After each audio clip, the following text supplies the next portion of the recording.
Coach William Augustus just got hired at Duke University. He wants to turn his dominant basketball school into a dominant football program that rolls the ACC. In the first game of his coaching career, we stay at home to take on an FCS school. Let's pray we don't lose this game. Looks like we're doing solid as we kick up a field goal right before half to take a 20-0 commanding lead. Well, fourth quarter, and this game is kind of tight, but we hand it off to Jordan Waters. He gets the edge, sees a defender, then puts a beautiful swerve move on him, and yeesh, man, that was sexiness. That's going to be a touchdown. We thankfully win 34-17 over the FCS team to give Coach Augustus his first win of his coaching career. After that win, we start 5-2, pleasantly surprised, basically beat everyone we probably should beat and lost everyone we probably should lose to. But now we have an important home game against Virginia Tech, got some very important recruits visiting, so hopefully we ball out. It came down to the final play of the game as Riley Leonard hands it off to Jordan Waters. He cuts it up, he gets hit, but he's a grown man and keeps fighting and gets a touchdown to take the lead. With that touchdown, we won 2019, and Jordan Waters was a big reason why. And yikes, we finished last in our division, which disappointment would be an understatement after that Virginia Tech win. We lost every single game, and even though we have 6 wins, we didn't make a bowl game,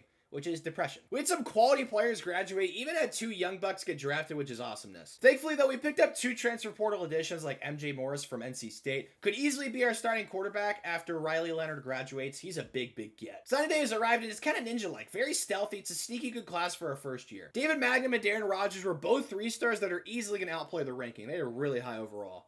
Okay then. Finished 121st, which is only 5 spots away from being dead last, so the recruiting services think our class is trash. That is good to know. Your dose is upon us, and honestly, this team isn't horrible. Dwayne Carter, our defensive tackle, is a junkyard dog. Also got some good skill position players, and Riley Leonard continues to progress, almost up to a 90 overall. Started 0-1 after losing to Kansas in the battle with the basketball schools, but we get a chance to turn that front upside down with a road game against a very good Florida State team. We somehow played really well and beat Florida State pretty good, 20-6, to get our first one of the season. Man, oh man. 3-5 now. Here I was thinking we could make a bowl game, but it's looking dim. I mean, in our defense, we've had a really tough schedule so far, so maybe we could turn it around and get that bowl berth. We stay at Wallace Wade Stadium with a very winnable game against Virginia on deck. With it being a winnable game, Coach Augustus brilliantly brought some pretty high-level recruits to campus to show his vision for the program. We're up 7-0 before halftime, and Riley drops back, hits his tight end almost immediately wide open, and he runs it for a touchdown to get a 2-touchdown lead at the half. We mollywop Virginia 35-7. Hopefully this win can turn our season around.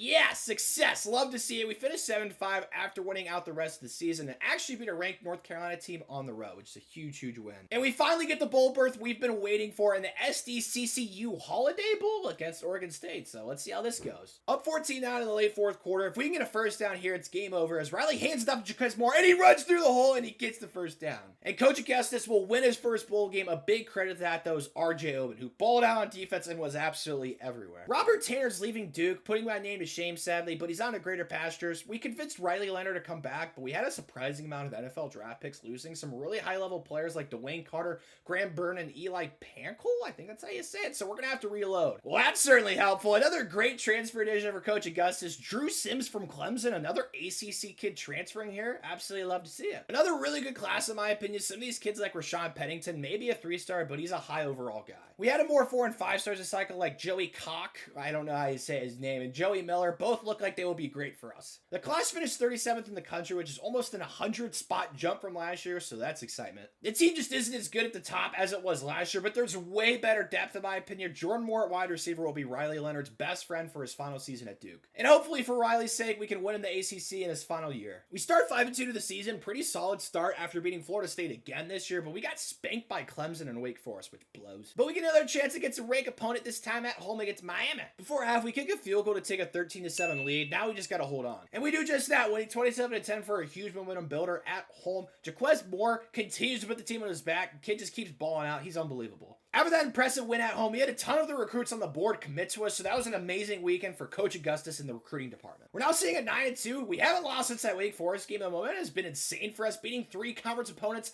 on the road. Now, for the most important game of the season, we take the short journey to Wallace Wade Stadium to play our rival North Carolina for a berth to the ACC Championship. The first drive of the game, we drove down the field, and Riley hands it off to Jaquez, and he gets the edge for the easy-peasy touchdown and jump out to an early lead. It came down to the final drive as we're down 8 at the goal line, and Riley hands it off to our workhorse Jaquez. He gets the outside, he turns up for a touchdown. We need this 2-point to tie this game up as Riley drops back, looks around, drifts to his left, sees no one, throws across the field, and Nicky Demolin in crud, dude.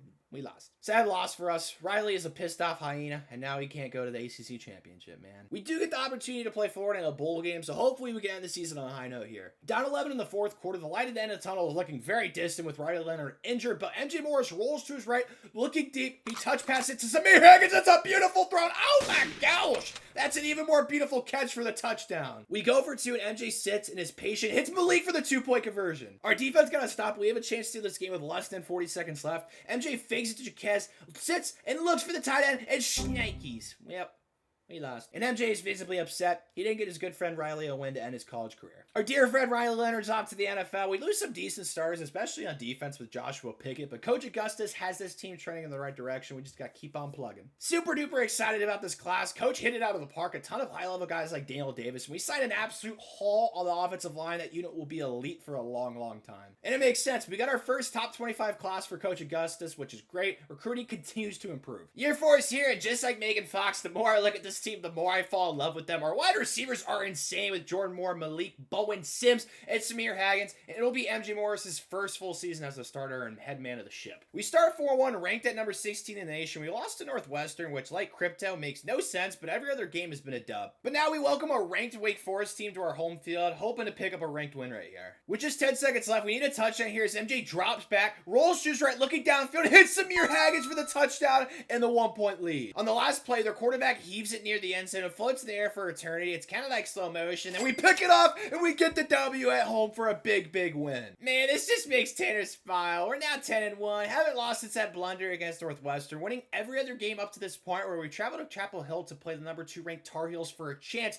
to make the ACC championship. On the first possession of the game, MJ drops back, then rolls to his right, sees a wide open Big hole. He uses that speed, and he's going to end up in the end zone, getting that touchdown to start the game with a 7-0 lead. Then before the half, up 11, MJ drifts to his right, and Olivia Rodrigo said it best, deja vu when I'm with you. He gets in the end zone on the right side for a touchdown, just like the first time, to extend the lead. Up 18 in the fourth quarter, we're trying to run up the score as MJ looks around and hits Samir on the out route for another touchdown. MJ Morris had a phenomenal game. Kid was insanely good in our 35-10 win over UNC. With that win, we made the ACC championship for the first time, playing against another top 10 team, this time against Syracuse. Before half, we're down 3. MJ rolls to his right, looking downfield. He launches towards the end zone. What a sexy throw! That's a touchdown to our tight end Darren to get the lead. Our first offensive drive out of the half, we're in the red zone. MJ orchestrating the offense like Beethoven, hits Darren on the seam again for a huge touchdown. Our offense exploded in a 49-17 blowout, and Coach Augustus got his first ACC championship. Wow,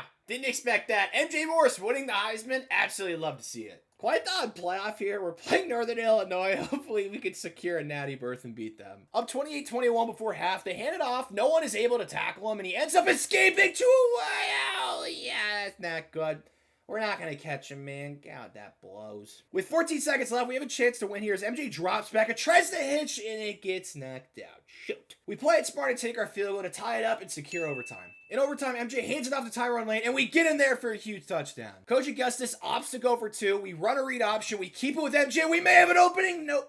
He goes nowhere. A DB decides to transfer. His loss. What the frickin' do? The biggest thing, though, is 3 of our offensive skill players, Jordan Moore, Jaquez Moore, and Malik Bowen Sims, all go to the draft. Those will be huge losses. We're going to need guys to step up. Yeah, this class was loaded. Broad and Isaiah Downing at wide receiver and Larry Bray at safety both look like superstars down the line. This class was insane. It's no one's surprise inside of the program. A top 5 class for Coach Augustus. Really, really happy with the class. Year 5, and this team is even better than the one last year, which is saying a lot. Makai Wall, I think that's how you say his name. He looks to pick up the slack at wide receiver and be MJ's best friend for his senior season. Love to see it. We start 3-0 after smacking around our first 3 opponents to start the season. Now we play another crappy team at home against Louisville. Up 8 before half, MJ keeps dropping back, and he finally hits Terry Moore on the angle route. He has a ton of room. I think he might score. Oh, yes, he is. That's a touchdown. Let's go. We pull out Louisville 45-13 as our lethal offense just continues to impress. We finished 11-1 of the season. Sadly lost to Virginia Tech, but beat everybody else and won our division, so we get to play an ACC championship game against Wake Forest. Tied up before half, MJ rolls to his right, looking down the middle, and hits the post for a touchdown. That was a beautiful throw. Wake Forest giving us a tough test as we're tied up in the fourth quarter. MJ once put an end to this shenanigans. He gives the read option to Terry Moore for the touchdown, and we win the ACC championship 23-17 with MJ Morris just continuing to ball out at quarterback, and Coach Augustus gets his second straight ACC title. We sneak into into the playoff as the 4th seed, and we're going to be playing undefeated Irish. We're up 4, and we drill a field goal right before half to get a touchdown lead. Down 3 in the 4th quarter, MJ dropping back. He finds Darren Rodgers wide open and hits him, and he's got a ton of open field. I think he might score. Yes, he will. That's a big touchdown. Our defense got to stop. Now we just need a first down here to finish the game as MJ hands it off to Terry Moore. He gets the corner, swerves inside, gets hit from behind, but falls forward for the first down, and we win our first playoff game 27-23 over Notre Dame. Looks like we're playing the Aggies. Let's go get that natty, baby. On the first offensive drive, MJ got hurt, so our backup is in. Not ideal at all, but he runs the read option, keeps it, has a clear lane to the end zone for the easy touchdown to take an early lead. Now in the 4th quarter, Connor Wigman drops back and stays patient. Yeah, that's not good. That's a touchdown. Our backup, Henry Bell, in the Roman numeral. No idea what IV means, but he has a chance to pull up Cardell Jones. He rolls to his right and hits out route, and Darren Rodgers turns upfield, and we get a huge gain to start the drive. With less than 30 seconds left, Henry rolls out, looking downfield. He launches it, you guessed it, Darren Rodgers, and he's going to score a touchdown to regain the lead. The final play of the game, Connor launched it to the moon. The ball floats forever, please, friends. Don't choke. Wow, they did it. Let's go. It's knocked out, and we're going to win the natty. Coach Augustus celebrates with his players as Duke officially is a football school. Crazy that every single year we improved our win total bit by bit, with Duke now being very prominent in the 2 biggest college sports. What would happen if Georgia had the worst recruiting head coach in college football? If you want to find out, click the video on the screen. I think you'll love it.